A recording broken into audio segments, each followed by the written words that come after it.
Hello, good morning, जोहार, मैं संजय और आप देख रहे हैं न्यूज झारखंड। समय हो चला है झारखंड की खबरों को जानने का, उनसे अपडेट होने का। तो चलिए जानते हैं आज की झारखंड के 25 मुख्य बड़ी खबरों को। उससे पहले अगर आप न्यूज झारखंड चैनल पर नए हैं तो इस चैनल को सब्सक्राइब करके बेल आइकन प्रेस कर दीजिए, जिससे आपके पास झारखंड की हर एक छोटी बड़ी खबर का अपडेट आप तक पहुंचता रहे। तो चलिए शुरुआत करते हैं आज की पहली और महत्वपूर्ण बड़ी खबर से।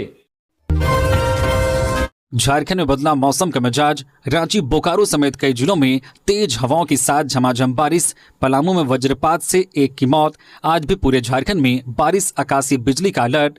झारखंड के मौसम में शनिवार को फिर परिवर्तन देखने को मिला। दोपहर बाद रांची, देवघर, गिरिडीह, जामताड़ा, बोकारो समेत कई जिलों में तेज गर्जन के साथ तेज बारिश हुई। वही तेज हवाएं भी चली, जिसके कारण कई पेड़ धराशायी हो गए। बिजली के पोल क्षतिग्रस्त हुए हैं, जिसके कारण जनजीवन प्रभावित हुआ है।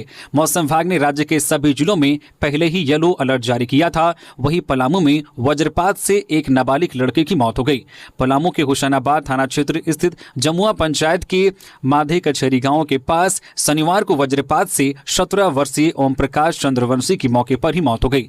घटना में 3 अन्य लोग भी घायल हुए हैं। घायलों में रामाशीष पासवान 57 वर्षीय, बादल कुमार 17 वर्षीय और रविंद्र पासवान 22 वर्षीय शामिल हैं। घटना के वक्त चारों आम के पेड़ के नीचे खड़े थे। वहीं आज 18 मई यानी कि आज रविवार को राज्य के सभी जिलों में भी मेघ गर्जन, वज्रपात और 50 किलोमीटर प्रति घंटे की रफ्तार से तेज हवा के साथ हल्के से मध्यम दर्जे की बारिश हो सकती है। इसको लेकर मौसम विभाग ने 4 जिला गढ़वा, पलामू, चतरा और लातेहार में येलो अलर्ट जारी किया है। वहीं रांची सहित 20 जिलों में ऑरेंज अलर्ट जारी किया गया है। इसको लेकर लोगों को सावधान और सतर्क रहने की सलाह दी गई है। मौसम विभाग ने किसानों को विशेष ध्यान देने को कहा है। अगले 3-4 दिन मौसम में जिस तरह से बदलाव होने वाला है, उसमें अलर्ट रहने की जरूरत है। मौसम विभाग ने कहा है कि आंधी तूफान से पौधे, बागवानी और खड़ी फसलों को नुकसान हो सकता है। इसके अतिरिक्त खेतों में काम कर रहे लोगों को आकाशीय बिजली से झटका लग सकता है, इसलिए सतर्क रहने की जरूरत है। आदिवासी संगठनों का 4 जून को झारखंड बंद। रांची के सिरमटोली सरना स्थल के पास से रैंप हटाने की मांग। रांची के सिरमटोली सरना स्थल के पास से रैंप हटाने समेत अन्य मांगों को लेकर आदिवासी संगठनों ने 27 मई को राजभवन के समक्ष धरना देने और 4 जून को झारखंड बंद का आह्वान किया है। केंद्रीय सरना स्थल सिरमटोली बचाओ संघर्ष मोर्चा सहित अन्य संगठनों ने शनिवार को नगड़ा टोली स्थित सरना भवन में प्रेस कॉन्फ्रेंस कर यह जानकारी दी। झारखंड की पूर्व मंत्री गीताश्री उरांव और पूर्व मंत्री देव कुमार धान ने कहा है कि रैंप हटाने को लेकर आंदोलन और तेज किया जाएगा। इसके साथ ही पेशा कानून लागू करने, जमीन लूट, धर्म कॉलम को लागू करने, ट्राइबल सब प्लान की राशि का दुरुपयोग, समता जजमेंट व आदिवासी सरना न्याय बोर्ड लागू करने की मांग को लेकर भी आंदोलन जारी रखा जाएगा। मोर्चा के नेताओं ने कहा है कि इस मामले में ज्यादातर आदिवासी मंत्री व विधायक मुख्य दर्शक बने हुए हैं। उन्होंने कहा है कि 27 मई को धरना के दौरान राज्यपाल के समक्ष इस मुद्दे को रखा जाएगा और 4 जून को झारखंड बंद कराने के लिए विभिन्न आदिवासी संगठन से जुड़े लोग सड़कों पर उतरेंगे। गिरिडीह में तेज हवा बारिश में कई इलाकों में पेड़ गिरे, कई वाहन हुए क्षतिग्रस्त, घरों के उड़े छप्पर, गर्मी से लोगों को मिली राहत। गिरिडीह जिले में शनिवार की दोपहर बाद तेज हवा और बारिश हुई। इससे जहां एक और लोगों को गर्मी से राहत तो मिली, वहीं कई स्थानों पर काफी नुकसान भी हुआ है। कई जगहों पर बड़े बड़े पेड़ वाहनों और घरों पर गिर गए। गिरिडीह में करीब 2 घंटे तक लगातार तेज बारिश हुई। इसके साथ ही तेज रफ्तार में हवा चली। इस कारण शहर के कई जगह पर पेड़ गिरने से जाम की स्थिति उत्पन्न हो गई। वही बिजली के पोल व तार गिरने से बिजली आपूर्ति भी पूरी तरह से जिले भर में प्रभावित हो गई। पचम्बा थाना क्षेत्र में 8 बाइक के साथ एक कार टूटे पेड़ के नीचे दब गई। घटना के बाद अफरा तफरी का माहौल उत्पन्न हो गया। शहरी क्षेत्र के सदर अस्पताल, एसपी आवास, हुट्टी बाजार, भंडारीडीह, पचम्बा आदि कई क्षेत्रों में पेड़ गिर जाने से आवागमन बाधित हुआ। कई घरों के छप्पर उड़ने के साथ साथ बिजली के तार व पोल भी टूटकर गिर गए। बारिश रुकने के बाद नगर निगम के कर्मी राहत कार्य में जुट गए। वहीं बगोदर के दोंदलों में विशालकाय पेड़ सड़क पर गिर गया, इससे रोड जाम लग गया। इधर तेज हवा और बारिश के कारण सबसे अधिक नुकसान आम, जामुन और कटहल की फसलों को हुआ है। जेपीएससी का रिजल्ट अब जल्द होगा जारी, छात्र नेताओं से फिर मिले राज्यपाल, आयोग से मिला आश्वासन। विवादों में फंसे जेपीएससी रिजल्ट के जारी होने की उम्मीदें एक बार फिर जगती दिख रही है। राज्यपाल संतोष गंगवार ने अपने स्तर से इस बाबत पहल की है। दरअसल राज्यपाल ने 24 घंटे के भीतर दूसरी बार छात्र नेताओं को मुलाकात के लिए राजभवन बुलाया था। छात्र नेता देवेंद्र नाथ महतो ने कहा है कि 11वीं और 13वीं जेपीएससी का परीक्षा परिणाम पिछले 11 माह से लंबित है। पूरे देश में एकमात्र झारखंड का आयोग है जिसने रिजल्ट को दबाकर रखा है। इसको लेकर छात्र लगातार आंदोलनरत थे। शनिवार को फिर से महामहिम राज्यपाल ने बातचीत के लिए छात्रों को बुलाया था। उन्होंने खुद आयोग से फोन पर बात की। राज्यपाल ने पूछा कि रिजल्ट जारी होने में क्यों विलंब हो रहा है। तब आयोग ने राज्यपाल से 10 से 12 दिन का समय मांगा है। इधर छात्र नेता देवेंद्र नाथ महतो ने कहा है कि मई महीने तक का अल्टीमेटम दिया गया है। अगर मई माह तक रिजल्ट जारी नहीं किया गया तो जून माह को आंदोलन के माह के नाम से याद रखा जाएगा, क्योंकि जून माह में ही 60-40 नाई चल तो वादा आंदोलन चला था। उन्होंने कहा है कि अगर आयोग फिर कोई लापरवाही करता है तो यह आंदोलन सिर्फ जेपीएससी कार्यालय नहीं बल्कि पूरे राज्य में चक्का जाम और झारखंड बंद के रूप में दिखेगा। देवेंद्र नाथ महतो ने कहा है कि राज्यपाल से भरोसा मिला है, उन पर पूरा भरोसा है। दूसरे छात्र ने कहा है कि हमारे भूख हड़ताल का असर अब दिख रहा है। उम्मीद है कि अब जल्द रिजल्ट प्रकाशित होगा। हाईवे पर अब खनिज ढुलाई प्रति ट्रिप 150 रुपए का टोल टैक्स देना होगा, नहीं देने पर 3 गुना पेनल्टी। हाईवे पर अब खनिज ढुलाई पर टोल टैक्स भरना होगा। प्रत्येक ट्रिप पर जिसमें खनिज युक्त माल को एक स्थान से दूसरे स्थान तक यांत्रिक वाहन द्वारा ले जाया जाता है, उस पर अब टोल लगेगा। अब ट्रिप आधार पर शुल्क लिया जाएगा। हर ट्रिप 150 रुपए तय किया गया है, जिसमें कुछ छूट प्राप्त वाहनों को छोड़कर सभी खनिज ढोने वाले वाहन शामिल किए गए हैं। भारतीय टोल अधिनियम 2002 की धारा 2 में निहित सख्तियों का प्रयोग करते हुए झारखंड सरकार ने झारखंड हाईवे शुल्क संशोधन नियमावली 2025 के रूप में कई संशोधन करते हुए नियम बनाए हैं।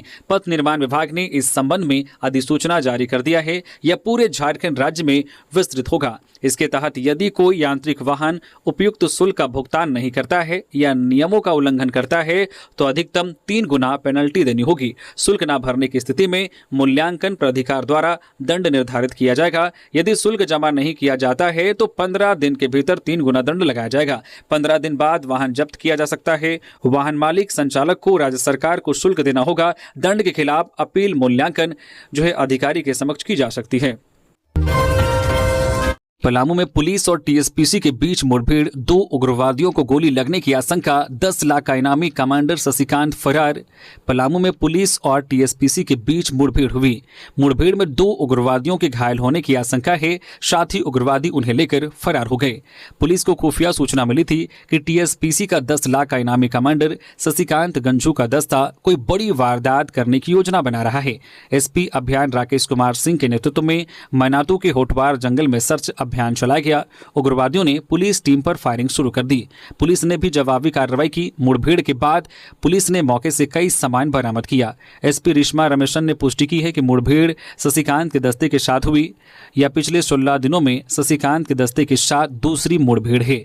इससे पहले 2 मई को तरहसी थाना क्षेत्र के सिंजो महुआरी जंगल में भी मुठभेड़ हुई थी। एसपी रिश्मा रमेशन ने बताया कि पुलिस महानिदेशक और पुलिस महानिरीक्षक के निर्देश पर नक्सल प्रभावित क्षेत्रों में लगातार अभियान जारी है। आधार कार्ड अपडेट के नाम पर साइबर ठगी। जामताड़ा में 4 अपराधी गिरफ्तार, 8 मोबाइल और 13 सिम कार्ड जब्त। जामताड़ा पुलिस ने साइबर अपराध के मामले में करमाटांड थाना क्षेत्र के ग्राम बरमसिया में छापेमारी कर 4 साइबर अपराधियों को गिरफ्तार किया है। गुप्त सूचना के आधार पर यह कार्रवाई की गई है। गिरफ्तार आरोपियों में सुहेल अंसारी 21 वर्षीय, भूदेव मंडल उर्फ माइकल 24 वर्षीय, इकरामुल अंसारी 27 वर्षीय और रमजान अंसारी 32 वर्षीय शामिल हैं। आरोपियों से 8 मोबाइल फोन और 13 सिम कार्ड बरामद किए गए हैं। पुलिस के अनुसार ये अपराधी आधार कार्ड अपडेट के बहाने लोगों को व्हाट्सएप पर एपीके फाइल भेजते थे। फाइल इंस्टॉल होने के बाद पीड़ितों का मोबाइल स्क्रीन हैक कर ई वॉलेट से पैसे निकाल लेते थे। घर में हुआ गैस रिसाव, बुरी तरह झुलसे दंपत्ति, गुमला में चाय बनाते समय हुआ हादसा, सदर अस्पताल में हुआ प्रारंभिक इलाज, रिम्स रेफर। गुमला के सदर थाना क्षेत्र में शनिवार सुबह एक दंपत्ति गैस रिसाव के कारण गंभीर रूप से झुलस गए। गैस रिसाव से हुए हादसे में दुरदुरिया निवासी गौरी उरांव 48 वर्षीय और उनके पति रंथू उरांव 58 वर्षीय की हालत गंभीर है। जानकारी के मुताबिक घटना सुबह के समय की है। दंपत्ति चाय बनाने के लिए किचन में गए। रात से ही गैस का रिसाव हो रहा था। जैसे उन्होंने माचिस जलाई, आग भड़क उठी। घटना के समय घर में दोनों अकेले थे, उनके बच्चे घर से बाहर थे। घटना घटते ही दंपत्ति की चीख पुकार सुनकर आसपास के मौजूद लोग घर पहुंचे। लोगों ने तुरंत दंपत्ति को इलाज के लिए सदर अस्पताल पहुंचाया, जहां डॉक्टर श्वेता कुमारी ने दोनों की गंभीर स्थिति को देखते हुए प्रारंभिक इलाज कर रिम्स रेफर कर दिया। सरना धर्मकोड की मांग को लेकर 26 मई को राज्यव्यापी धरना प्रदर्शन। झारखंड प्रदेश कांग्रेस कमेटी 26 मई को राज्यव्यापी एक दिवसीय धरना प्रदर्शन करेगा। यह धरना प्रदर्शन जनगणना प्रपत्र में सरना धर्मकोड को शामिल करने की मांग को लेकर किया जाएगा। कांग्रेस कमेटी रांची के राजभवन के समक्ष धरना प्रदर्शन करेगी, जिसका नेतृत्व प्रदेश कांग्रेस अध्यक्ष केशव महतो कमलेश करेंगे। प्रदेश कांग्रेस प्रवक्ता सोनाल शांति ने जानकारी दी है कि कांग्रेस पार्टी झारखंड के आदिवासी समुदाय को उनकी विशिष्ट धार्मिक पहचान दिलाने को लेकर लगातार संघर्ष कर रही है। उन्होंने कहा है कि आगामी जनगणना में सरना धर्म को मान्यता दिलाने के लिए 7वें कॉलम का स्पष्ट उल्लेख सुनिश्चित किया जाना आवश्यक है, ताकि आदिवासी समुदाय को उनकी धार्मिक अस्मिता मिल सके। घुसपैठियों पर केंद्र के कदम को चंपई सोरेन ने सराहा, कहा इन्हें डिपोर्ट करना होगा आसान। पूर्व मुख्यमंत्री सह सरायकेला के विधायक चंपई सोरेन ने गृह मंत्रालय द्वारा घुसपैठियों और रोहिंग्या को लेकर निर्देश जारी करने पर केंद्र सरकार का आभार जताया है। इससे लेकर चंपई सोरेन ने अपने सोशल मीडिया हैंडल एक्स पर एक पोस्ट शेयर किया है। इस पोस्ट में उन्होंने प्रधानमंत्री नरेंद्र मोदी और गृह मंत्री अमित शाह को धन्यवाद भी कहा है। बता दें कि पूर्व मुख्यमंत्री ने अपने पोस्ट में लिखा है कि केंद्र सरकार ने बांग्लादेशी घुसपैठियों और रोहिंग्या की पहचान के लिए राज्य सरकार को स्पष्ट दिशा निर्देश जारी किया है, जिसके तहत हर जिले में इन अवैध घुसपैठियों की पहचान के लिए स्पेशल टास्क फोर्स बनाई जाएगी। बांग्लादेशी घुसपैठियों के खिलाफ लड़ाई में यह निर्णायक कदम उठाने के लिए गृह मंत्री अमित शाह का धन्यवाद। अब इन घुसपैठियों को पहचानना तथा इन्हें डिपोर्ट करना आसान होगा। जमशेदपुर में मॉर्निंग वॉक पर निकली महिला से चैन स्नैचिंग। सिद्धगोड़ा में 15 दिन में दूसरी वारदात, 50,000 की चेन लूटकर बदमाश फरार। जमशेदपुर के सिद्धगोड़ा थाना क्षेत्र में चैन स्नैचिंग की एक और घटना सामने आई है। छोटा दुर्गा पूजा मैदान के पास मॉर्निंग वॉक कर रही संजना झा से बाइक सवार बदमाशों ने सोने की चेन लूट ली। पीड़िता ने बताया कि वह सुबह की नियमित सैर पर निकली थी। 2 युवक बाइक पर उनका पीछा कर रहे थे। दुर्गा पूजा मैदान के पास एक युवक ने बाइक से उतरकर उनकी करीब 50,000 रुपए की सोने की चेन छीन ली। स्थानीय निवासी विजय नारायण के अनुसार पिछले 15 दिनों में यह क्षेत्र में दूसरी चैन स्नैचिंग की घटना है। इससे पहले भी एक महिला को निशाना बनाया गया था। इन घटनाओं से क्षेत्र के लोगों में असुरक्षा की भावना बढ़ गई है। केंद्र का अवैध बांग्लादेशियों और रोहिंग्यों को चिन्हित करने का निर्देश। केंद्रीय गृह मंत्रालय ने झारखंड के मुख्य सचिव को पत्र भेजा है, जिसमें झारखंड में अवैध तरीके से रहने वाले बांग्लादेशियों और रोहिंग्यों को चिन्हित करने का निर्देश दिया गया है। पत्र में यह भी निर्देश दिया गया है कि बांग्लादेशी और रोहिंग्या को चिन्हित करने के लिए राज्य के हर जिले में स्पेशल टास्क फोर्स का गठन करें। उसके बाद एक होल्डिंग सेंटर बनाएं। दरअसल झारखंड सहित देश के अन्य राज्यों में अवैध रूप से रह रहे बांग्लादेशियों और रोहिंग्यों की पहचान कर उन्हें समूह में देश से बाहर भेजने की कयावत शुरू की गई है। जम्मू कश्मीर के पहलगाम में हुए आतंकी हमले के बाद भारत में अवैध रूप से रह रहे बांग्लादेशियों और रोहिंग्यों को देश से बाहर भेजने के लिए बड़ी कार्रवाई शुरू की गई है। केंद्रीय गृह मंत्रालय ने अवैध तरीके से रह रहे बांग्लादेशियों और रोहिंग्यों को डिपोर्ट करने के लिए प्रोसीजर बनाया है। पलामू में बैंक लूट की योजना बनाते 3 युवक धराए। पिस्टल और कारतूस के साथ गिरफ्तार। पुलिस को बैंक की राखी करने की मिली थी सूचना। पलामू में पुलिस ने बैंक लूट की योजना बना रहे 3 युवकों को गिरफ्तार किया है।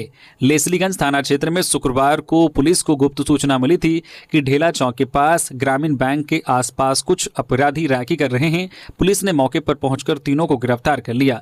आरोपियों की पहचान पाटन के सतोवा निवासी अंकेश भुइया 25 वर्षीय, कुलदीप कुमार 20 वर्षीय निवासी और लेसलीगंज के अखोरी पतरा निवासी जितेंद्र भुइयां 22 वर्षीय के रूप में हुई है। तलाशी के दौरान जितेंद्र के पास एक लोडेड देसी कट्टा और मोबाइल फोन बरामद हुआ। मोबाइल में अवैध हथियार के साथ जितेंद्र की कई तस्वीरें मिली। कुलदीप के पास से एक जिंदा कारतूस मिला, साथ ही एक बाइक भी बरामद की गई। लेसलीगंज के एसडीपीओ मनोज कुमार झा ने बताया है कि तीनों का पहले कोई आपराधिक रिकॉर्ड नहीं है। राजभवन पहुंचा कांग्रेस विधायक श्वेता सिंह का मामला, भाजपा शिष्टमंडल ने किया लिखित शिकायत। बोकारो से कांग्रेस विधायक के पास कथित तौर पर एक से अधिक पैन कार्ड और वोटर आईडी पाए जाने के बाद विवाद तुल पकड़ता जा रहा है। भारतीय जनता पार्टी का एक शिष्टमंडल राज्यपाल संतोष कुमार गंगवार से मिला है। शनिवार 17 मई को राजभवन पहुंचे बीजेपी नेताओं में सांसद आदित्य साहू, पार्टी के प्रदेश उपाध्यक्ष राकेश प्रसाद, रांची विधायक सीपी सिंह और बोकारो के पूर्व विधायक बिरंची नारायण शामिल थे। राज्यपाल संतोष कुमार गंगवार को भाजपा नेताओं ने ज्ञापन सौंपते हुए इस मामले की जांच कराकर समुचित कार्रवाई करने की मांग की है। राज्यपाल से मिलने के बाद मीडिया कर्मियों से बात करते हुए भाजपा विधायक सीपी सिंह ने इसे गंभीर मामला बताया है। उन्होंने कहा कि दो पैन कार्ड और विधायक श्वेता सिंह के नाम से 4 मतदाता पहचान पत्र मिलना बेहद ही चिंता की बात है। विधायक ने कहा है कि इस मामले में चुनाव आयोग को भी विधायक श्वेता सिंह ने धोखे में रखा है। चुनाव में श्वेता सिंह के द्वारा दाखिल एफिडेविट की भी जांच होनी चाहिए और जो मतदाता पहचान पत्र पाए गए हैं उसकी भी जांच होनी चाहिए। बोकारो के पूर्व विधायक बिरंची नारायण ने कहा है कि श्वेता सिंह के नाम से दो पैन कार्ड है, जिसमें एक पैन कार्ड में अपने पिता का नाम है और दूसरे में पति का नाम है, यानी पैन कार्ड नंबर उन्होंने विधानसभा चुनाव 2024 के नामांकन फॉर्म में भरा है। उन्होंने कहा है कि अब सवाल उठता है कि जब पहले से विधायक श्वेता सिंह के नाम पैन कार्ड था तो उन्होंने दूसरा पैन कार्ड क्यों और किन परिस्थितियों में बनवाया है, यह गहन जांच का विषय है। बिरंची नारायण ने कहा है कि इस मामले को लेकर चुनाव आयोग से भी शिकायत करेंगे। पाकुड़ में पत्ता मेला का धूमधाम से आयोजन। मेले में लगाए गए विभिन्न प्रकार के स्टॉल, पारंपरिक तरीके से पूजा अर्चना की गई। पाकुड़ जिले के लिट्टीपाड़ा प्रखंड के ताल पहाड़ी पंचायत स्थित संग्रामपुर गांव में पत्ता मेला का आयोजन किया गया। मेले में विभिन्न प्रकार के स्टॉल लगाए गए। बड़ी संख्या में श्रद्धालुओं ने मेले में हिस्सा लिया। लिट्टीपाड़ा विधानसभा के विधायक हेमलाल मुर्मू ने अपने कार्यकर्ताओं के साथ मेले का दौरा किया। मेला समिति के सदस्यों ने उनका स्वागत किया। विधायक ने मेले में लगे विभिन्न स्टॉल का निरीक्षण किया और समिति के सदस्यों की सराहना की। विधायक मुर्मू ने कहा कि पत्ता मेला एक प्रसिद्ध मेला है, यह हमारी संस्कृति से जुड़ा है। मेला आपसी भाईचारा और एकता का संदेश देता है। आदिवासी समुदाय में मेले का विशेष महत्व है। कई गांवों से लोग मेले में आते हैं और एक दूसरे से मिलते हैं। बोकारो में तेज हवा के साथ हुई झमाझम बारिश। शाम 4 बजे ही छा गया अंधेरा। गर्मी से लोगों को मिली राहत। बोकारो में शनिवार को मौसम ने अचानक करवट ली और दोपहर बाद 4 बजे ही ऐसा अंधेरा छा गया जैसे रात के 8 बज गए हों। आसमान में काले बादल घिर आए। कुछ ही पलों में तेज हवा, बिजली की चमक और बादलों की गड़गड़ाहट के साथ बारिश शुरू हो गई। शाम में अंधेरा होने से सिटी सेंटर क्षेत्र में दुकानों में लाइट जलानी पड़ गई। लोग जहां दिन भर की चिलचिलाती गर्मी से परेशान थे, वही इस बदले मौसम ने सबको राहत दी। तेज हवा के साथ शुरू हुई बारिश ने बढ़ते तापमान को कम कर दिया। लगातार 1 घंटे तक झमाझम बारिश होती रही। बच्चे, युवा और बुजुर्ग सभी इस सुहाने मौसम का लुत्फ उठाते नजर आए। कुछ लोग छतों और बालकनियों में खड़े होकर बारिश का आनंद लेने लगे तो कई लोग सड़क पर भीगते नजर आए। मौसम विभाग के अनुसार आने वाले कुछ दिनों में भी हल्की से मध्यम बारिश की संभावना बनी हुई है। इस बारिश ने जहां लोगों को गर्मी से राहत दी है, वही किसानों के लिए भी यह फायदेमंद साबित हो सकती है। रांची में रोजगार मेले का आयोजन। एमटेक से लेकर 8वीं पास तक को मिलेगी नौकरी। यदि आप बेरोजगार हैं और रोजगार की तलाश कर रहे हैं तो आप 20 मई को चले आइए रांची के अवर प्रादेशिक नियोजनालय। यहां आपकी योग्यता के अनुसार नौकरी दी जाएगी। श्रम नियोजन प्रशिक्षण एवं कौशल विकास विभाग के द्वारा आयोजित इस रोजगार मेले में एमटेक से लेकर 8वीं पास विद्यार्थियों के लिए विभिन्न पदों पर नौकरी मिलने की संभावना है। करीब 1600 पदों के लिए होने वाले इस बहाली में असिस्टेंट प्रोफेसर से लेकर रूट अटेंडेंट तक बनने का मौका आपको मिल सकता है। राज्य सरकार के द्वारा आयोजित किए जा रहे इस रोजगार मेले में भाग लेने के लिए आपको बस अपनी योग्यता से संबंधित सभी कागजात लेकर दिन के 10 बजे तक रांची के अवर प्रादेशिक नियोजनालय में उपस्थित हो जाना है। राज्य सरकार के श्रम विभाग द्वारा आयोजित इस रोजगार मेले के जरिए मेदांता से लेकर कैम्ब्रिज इंस्टीट्यूट ऑफ टेक्नोलॉजी जैसी संस्थानों में काम करने का अवसर झारखंड के युवाओं को मिलेगा। जानकारी के मुताबिक इस रोजगार मेले में Medanta Ranchi, Raj hospital, Rani hospital, Cambridge institute of technology, hotel ABN grand, hotel royal sun, Yazaki India private limited, L&T construction, Swiggy, LIC सहित कुल 17 कंपनियां भाग ले रही है। श्रम विभाग के द्वारा जारी आंकड़ों के मुताबिक सबसे ज़्यादा LIC में महिलाओं के लिए जो है LCA के 250 पद और स्विगी में डिलीवरी लड़कों के 200 पद शामिल हैं। इसके अलावा ITI डिप्लोमा कोर्स करने वाले युवाओं के लिए भी रोजगार पाने का बेहतरीन अवसर इस रोजगार मेले के माध्यम से दिया गया है। झारखंड में 8 से 10 जून के बीच दस्तक दे सकता है मानसून। इस वर्ष झारखंड में समय से पहले मानसून के प्रवेश करने की उम्मीद है।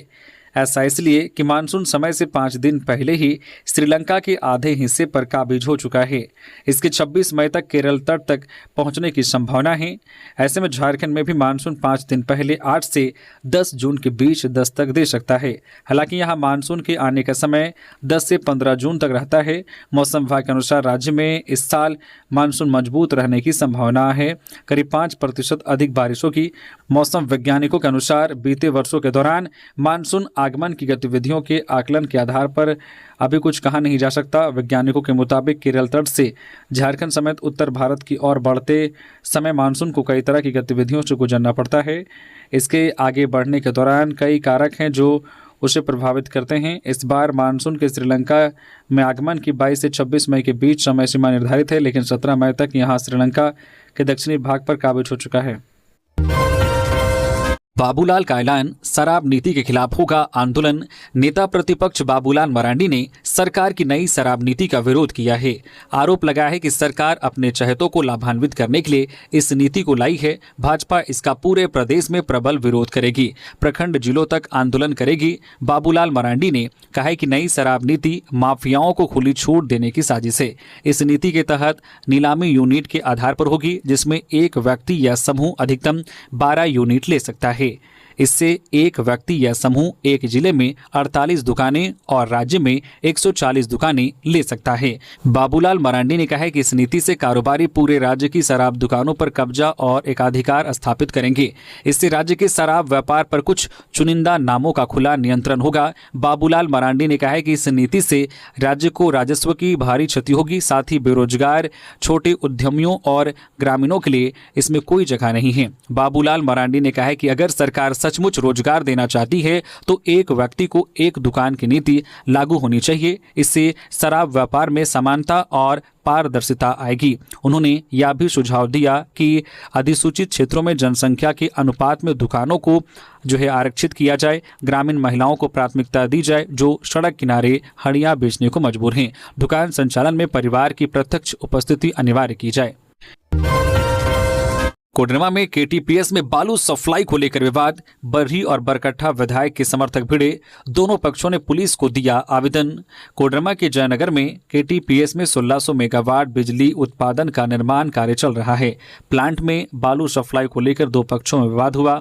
बरही विधायक मनोज यादव और बरकट्ठा विधायक अमित यादव के समर्थकों के बीच झड़प हो गई। घटना रात में हुई जब बरही विधायक मनोज यादव KTPS प्लांट पहुंचे। उनके समर्थकों द्वारा बालू सप्लाई की बात पर स्थानीय लोगों ने विरोध किया। इस दौरान बरकट्ठा विधायक अमित यादव भी मौके पर आ गए। दोनों पक्षों के बीच बहस के बाद लाठीबाजी और पत्थरबाजी शुरू हो गई। इधर सूचना मिलते ही मुख्यालय DSP रतिभान सिंह, जयनगर थाना प्रभारी बबलू सिंह समेत भारी पुलिस बल मौके पर पहुंचा। वहीं पुलिस के पहुंचते ही दोनों पक्षों के लोग वहां से भाग गए। सुबह एक पक्ष के बलराम राणा ने दूसरे पक्ष के 6 लोगों के खिलाफ नामजद और 40 से 50 अज्ञात लोगों पर जयनगर थाने मामला दर्ज करा है। इधर दूसरे पक्ष के अरुण यादव ने भी जयनगर थाना में 4 से 5 लोगों पर 50,000 रुपए रंगदारी मांगने सहित अन्य आरोप लगाते हुए आवेदन दिया है। फिलहाल पुलिस ने क्षेत्र में सुरक्षा व्यवस्था कड़ी कर दी है। सचिवालय के 3 आप्त सचिव को मिला प्रमोशन। झारखंड सचिवालय आशुल्पिक सेवा के 3 आप्त सचिव को प्रोन्नति प्रदान करते हुए पदस्थापित किया गया है। वरीयता के आधार पर आप्त सचिव कार्मिक विभाग जितेंद्र कुमार सिंह को प्रधान आप्त सचिव कोटि पे मैट्रिक्स लेवल 11 में उत्क्रमित करते हुए उन्हें अगले आदेश तक प्रधान आप्त सचिव कार्मिक विभाग में पदस्थापित किया गया है। इसी तरह आप्त सचिव ग्रामीण कार्य विभाग संजय कुमार दीप को प्रधान आप्त सचिव के कोटि में प्रोन्नति देते हुए उक्त विभाग में ही पदस्थापित किया गया है। कार्मिक विभाग के आप्त सचिव विजय कुमार को भी प्रधान आप्त सचिव कोटि में प्रमोशन देकर पदस्थापित किया गया है। इस संबंध में कार्मिक विभाग ने अधिसूचना जारी कर दिया है। रांची में डिलीवरी बॉय बन युवक ने मोबाइल दुकान में की चोरी, 55 लाख संपत्ति उड़ा ले गया। राजधानी रांची के चुटिया थाना क्षेत्र स्थित पीपी कंपाउंड में एक बड़ी चोरी की वारदात सामने आई है। मैजेस्टिक ट्रेड्स नामक दुकान से 20 लाख रुपए नगद और करीब 35 लाख रुपए का मोबाइल सामान चोरी हो गया है। कुल मिलाकर 55 लाख रुपए की चोरी हुई है। इस मामले में दुकान के मालिक राहुल कुमार शुक्ला ने चुटिया थाने में शिकायत दर्ज कराई है। उन्होंने कहा कि 14 मई को उन्होंने मोबाइल का सामान ऑनलाइन बुक किया था, जिसकी डिलीवरी 15 मई को होनी थी। उसी दिन दोपहर करीब 1:30 बजे एक युवक डिलीवरी बॉय बनकर दुकान पहुंचा। घटना के समय दुकान में ग्राहकों की भीड़ थी। युवक ने खुद को डिलीवरी बॉय बताया और इसी भीड़ का फायदा उठाकर काउंटर पर रखा एक बैग उठा लिया। उस बैग में 20 लाख रुपए कैश और 35 लाख रुपए का मोबाइल सामान था। इसके बाद वह युवक चुपचाप फरार हो गया। दुकान के मालिक राहुल शुक्ला ने बताया कि युवक के पास 3 मोबाइल नंबर थे जो पुलिस को दे दिए गए हैं। राहुल को पूरा विश्वास है कि वही युवक चोरी में शामिल हैं। उन्होंने पुलिस से आरोपी के खिलाफ सख्त कार्रवाई करने और रकम व सामान वापस दिलाने की मांग की है। चुटिया थाना प्रभारी जितेंद्र मिश्रा ने बताया है कि शुक्रवार को शिकायत मिली थी और केस दर्ज कर लिया गया है। पुलिस मामले की जांच कर रही है और दुकान में लगे सीसीटीवी कैमरों की फुटेज भी खंगाली जा रही है। एआई कैमरा से पीटीआर में आग लगी की मिलेगी जानकारी। फिलहाल एफएसआई देता है सूचना, 70% कम हुई घटना। एशिया के चर्चित पलामू टाइगर रिजर्व के इलाके में एआई कैमरा से आग लगी की घटनाओं की जानकारी मिलेगी। फिलहाल पलामू टाइगर रिजर्व को फॉरेस्ट सर्वे ऑफ इंडिया के द्वारा आग लगी की घटनाओं की जानकारी दी जाती है। एआई कैमरा से सूचना मिलने के बाद बेहद ही कम समय में आग पर काबू पाया जा सकेगा। पलामू टाइगर रिजर्व के पूरे इलाके में एआई तकनीक आधारित कैमरा लगाए जाने की तैयारी है। पलामू टाइगर रिजर्व करीब 1129 वर्ग किलोमीटर में फैला हुआ है। दरअसल पलामू टाइगर रिजर्व में प्रति वर्ष 350 से अधिक आग लगी की घटनाओं को रिकॉर्ड किया जाता है। आग की सूचना फॉरेस्ट सर्वे ऑफ इंडिया एवं स्थानीय स्तर पर ग्रामीणों के द्वारा आज की जानकारी पीटीआर को उपलब्ध कराई जाती है। Forest survey of India satellite से आग लगी की घटनाओं को रिकॉर्ड करता है। सैटेलाइट को दोबारा चक्कर लगाने के लिए 6 घंटे का सफर करना पड़ता है। एआई तकनीक से कुछ ही मिनट में आग की जानकारी पीटीआर प्रबंधन को मिलेगी, जिसके बाद तुरंत आग पर काबू पाया जा सकेगा। 25 मई को रांची में होगा लोकसभा अध्यक्ष ओम बिरला का भव्य अभिनंदन। लोकसभा के अध्यक्ष ओम बिरला 25 मई को झारखंड आएंगे। वह उस दिन दोपहर में चैम्बर ऑफ कॉमर्स जमशेदपुर के प्लेटिनम जुबली समारोह में शामिल होंगे। चैम्बर ऑफ कॉमर्स जमशेदपुर अपनी स्थापना के 75 वर्ष पूरा कर रहा है। केंद्रीय रक्षा राज्य मंत्री संजय सेठ के आमंत्रण पर लोकसभा अध्यक्ष ने कार्यक्रम में भाग लेने की अनुमति प्रदान की है। 25 मई की शाम 5 बजे लोकसभा अध्यक्ष ओम बिरला के जमशेदपुर शाम 5 बजे स्वर्ण भूमि सभागार जो डंगरा टोली में उनका भव्य नागरिक अभिनंदन किया जाएगा। इस नागरिक अभिनंदन में रांची शहर के सैकड़ों संस्थानों और रांची शहर के विभिन्न गण्यमान्य लोग और सामाजिक धार्मिक संस्थानों के प्रतिनिधि शामिल होंगे। 25 मई की रात्रि विश्राम के उपरांत 26 मई को लोकसभा अध्यक्ष पुनः दिल्ली के लिए रवाना होंगे।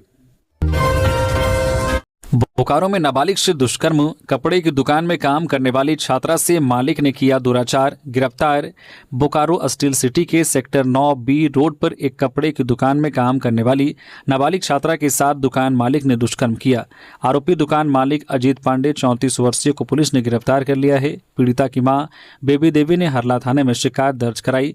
उन्होंने बताया कि उनकी बेटी एक स्कूल में पढ़ती है। गर्मी की छुट्टियों में वह परिवार की आर्थिक मदद के लिए दुकान में काम कर रही थी। पीड़िता अपनी मां, मौसी और दादी के साथ किराए के मकान में रहती है। उनके पिता जो है कोलकाता में मजदूरी करते हैं। हरला थाना प्रभारी अनिल कश्यप ने शिकायत मिलते ही आरोपी को गिरफ्तार कर लिया है। पूछताछ में अजीत पांडे ने अपना अपराध स्वीकार कर लिया है। पुलिस ने आरोपी के खिलाफ दुष्कर्म और पॉक्सो एक्ट की धाराओं में मामला दर्ज किया है। पति के बगल में सो रही महिला की हत्या। नींद से उठे पति ने 2-3 लोगों को भागते देखा। जमीन विवाद में गोली मारने की आशंका। पलामू जिले में एक दर्दनाक वारदात सामने आई है। छतरपुर थाना क्षेत्र के बाघा माड़ा गांव में 50 वर्षीय बिमला देवी की गोली मारकर हत्या कर दी गई। घटना शुक्रवार रात करीब 11 बजे की है। घटना के वक्त बिमला देवी पति के बगल में सोई हुई थी। मृतका के पति हरि भुइया ने बताया है कि वह और उनकी पत्नी खाना खाने के बाद घर के बाहर अलग अलग खटिया पर सो रहे थे। रात करीब 11 बजे गोली चलने की आवाज से उनकी नींद खुली। पति ने 2-3 लोगों को भागते देखा। जब वह पत्नी के पास पहुंचे तो उनके सिर से खून निकल रहा था। शोर मचाने पर परिवार के अन्य सदस्य आए, लेकिन तब तक बिमला की मौत हो चुकी थी। इसके बाद परिजनों ने घटना की सूचना पुलिस को दी। पुलिस को घटनास्थल से 9 mm के 2 खाली कारतूस मिले हैं। इधर हरि भुइया ने बताया है कि उनकी पुश्तैनी जमीन को लेकर विवाद चल रहा था। मृतका के बेटे राकेश कुमार भुइया ने बताया कि मां विवाद कर रहे लोगों को खेत में जुताई नहीं करने देती थी। इसी कारण उन्हें संदेह है कि जमीन विवाद में यह हत्या की गई है। बरौनी हल्दिया पाइपलाइन से क्रूड ऑयल चोरी। मधुपुर में 2 आरोपी गिरफ्तार। टैंकर और चोरी के औजार बरामद। मधुपुर पुलिस ने बरौनी हल्दिया पाइपलाइन से क्रूड ऑयल चोरी के मामले में 2 लोगों को गिरफ्तार किया है। गिरफ्तार आरोपियों में सारवां थाना क्षेत्र के तेलियाडी निवासी निताय हाजरा और देवघर थाना क्षेत्र के रिखिया निवासी मनोज यादव शामिल हैं। एक सप्ताह पहले मधुपुर थाना क्षेत्र के बदिया गांव के पास पाइपलाइन को नुकसान पहुंचाकर टैंकर में क्रूड ऑयल की चोरी की गई थी। पुलिस ने आरोपियों से एक बाइक, 17,000 रुपए नगद और तेल चोरी के उपकरण बरामद किए हैं। चोरी में इस्तेमाल किया गया टैंकर कोडरमा थाने में रखा गया है। डीजीपी अनुराग गुप्ता के मामले में राज्य सरकार ने केंद्र को दोबारा भेजा जवाब। डीजीपी अनुराग गुप्ता के मामले में राज्य सरकार ने केंद्र को दोबारा जवाब भेजा है। उसमें राज्य सरकार ने अनुराग गुप्ता को 23 अप्रैल के बाद भी डीजीपी बनाए रखने पर केंद्र सरकार द्वारा की गई आपत्ति का जवाब दिया है।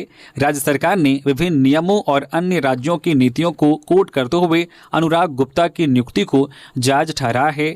यहाँ मालूम हो कि केंद्रीय गृह मंत्रालय ने 22 अप्रैल को पत्र लिखकर अनुराग गुप्ता को 30 अप्रैल को रिटायर्ड करने का आदेश दिया था। इसके बाद भी राज्य सरकार ने अनुराग गुप्ता को रिटायर करने के बदले डीजीपी पद पर उनकी नियुक्ति को जायज ठहराते हुए जवाब भेज दिया था। इसके बाद केंद्रीय गृह मंत्रालय ने फिर से मुख्य सचिव को पत्र लिखकर अनुराग गुप्ता को डीजीपी बनाए रखने पर आपत्ति जताई थी। इससे पहले केंद्रीय गृह मंत्रालय ने 22 अप्रैल को ही राज्य सरकार को लिखे पत्र के साथ महालेखाकार कार्यालय को भी अनुराग गुप्ता की रिटायरमेंट की जानकारी दी थी। राज्य सरकार द्वारा दोबारा जवाब दिए जाने के बाद अब केंद्र सरकार के अगले कदम की प्रतीक्षा की जा रही है। इस पर पूरे प्रशासनिक महकमे और आम जनता की भी नजर है। तो ये थी झारखंड की टॉप बड़ी खबरें। इसी तरह से झारखंड की हर एक छोटी बड़ी खबर देखने के लिए प्लीज न्यूज झारखंड चैनल को सब्सक्राइब करके बेल आइकन प्रेस कर दीजिए, जिससे आपके पास झारखंड की हर एक छोटी बड़ी खबर का अपडेट आप तक पहुंचता रहे। तो अभी के लिए बस इतना ही। हमें दीजिए इजाजत, फिर मिलते हैं नेक्स्ट खबरों के साथ। धन्यवाद।